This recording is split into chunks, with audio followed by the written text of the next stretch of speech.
सदा से अपने अपने कर्मों के अनुसार लोग दो भाग में बढ़ते चले गए।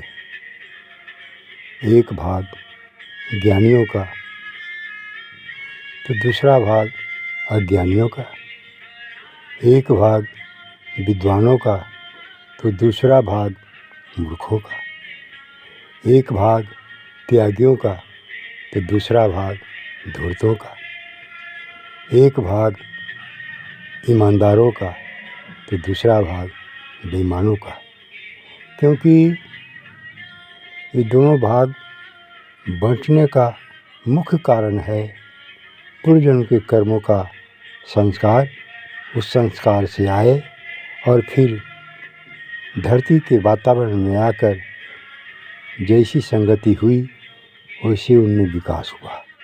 अपने कर्मों के अनुसार ही यहाँ पर अच्छे और बुरे का चुनाव किया और उधर की ओर चलते चले गए, मुड़ते चले गए, बढ़ते चले गए। तो विद्वान लोग, ज्ञानी लोग ज्ञान मार्ग को पकड़ा, निराकार को पकड़ा और ज्ञानी जन ही मूर्खों को भी ज्ञानी बनाने के लिए, धूर्तों को ही ज्ञानी बनाने के लिए, धूर्तता छोड़ने के लिए कथाओं में, कहानियों में, मूर्तियों में ले गए। लेकिन फिर भी वे दिशा से, गलत दिशा से लौट नहीं सके। कुछ लौटे भी, कुछ लौटते भी हैं। ऐसी बात नहीं है कि सब के सब उसी में लटके हुए हैं। जिनका ज्ञान चक्षु खुल जाता है वे लौट जाते हैं, वे ज्ञान मार्ग की ओर बढ़ जाते हैं और उनका सुधार हो जाता है, उनका संस्कार बन जाता है। इसलिए धरती को गंदा कर देना अच्छी बात नहीं है। अच्छी बात तो यह है कि किसी भी वक्तव्य को, किसी भी विचार को, किसी भी चरित्र को आप स्पष्ट रूप से, निष्पक्ष भाव से कहिए तो समाज में एक विचित्र, अद्भुत परिवर्तन हो जाएगा। और यदि किसी को आप सिर्फ उलाहना देते रहिएगा, प्रताड़ना करते रहिएगा तो आदमी और दिशाहीन होता जाएगा, जिद्दी होता जाएगा। अपने अहंकार में वह फूलकर और गिरता चला जाएगा, भटकता चला जाएगा। मनुष्य का गिरना आसान है, चढ़ना कठिन है। लेकिन गिरने वाले भी संभलते हैं, संभलते हुए देखा गया है।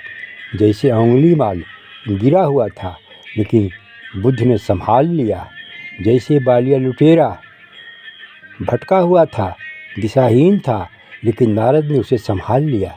इसलिए हमें बुद्धिजीवियों को खासकर, चिंतकों को खासकर हताश नहीं होना है। पूरे समाज को गाली देने लग जाना अच्छी बात नहीं है। कहा गया है कुछ बदल कर आते हैं, कुछ को बदला जा सकता है, सबको नहीं। राम और कृष्ण बदल कर आए, दयानंद और विवेकानंद बदल कर आए, कुछ को बदला भी गया। जैसे अंगुलीमाल, बालिया लुटेरा आदि अनेक ऐसे उदाहरण हैं। लेकिन सबको बदलना संभव नहीं है। जैसे राम ने रावण को भी तो समझाया था लेकिन नहीं बदला। विद्वान तो था लेकिन नहीं बदला। कृष्ण ने मामा कंस को भी समझाया था लेकिन नहीं बदला। अब इसका मतलब यह नहीं है कि दो बिगड़ गए 100 में तो हम 100 को ही गाली देना, अपभ्रंश कहना, अपशब्द कहना शुरू कर दें।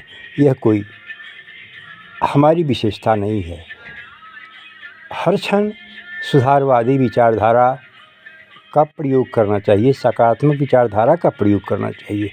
नकारात्मकता का बहिष्कार, नकारात्मकता का तिरस्कार, नकारात्मकता का दरकिनार करना अत्यावश्यक है। ओम।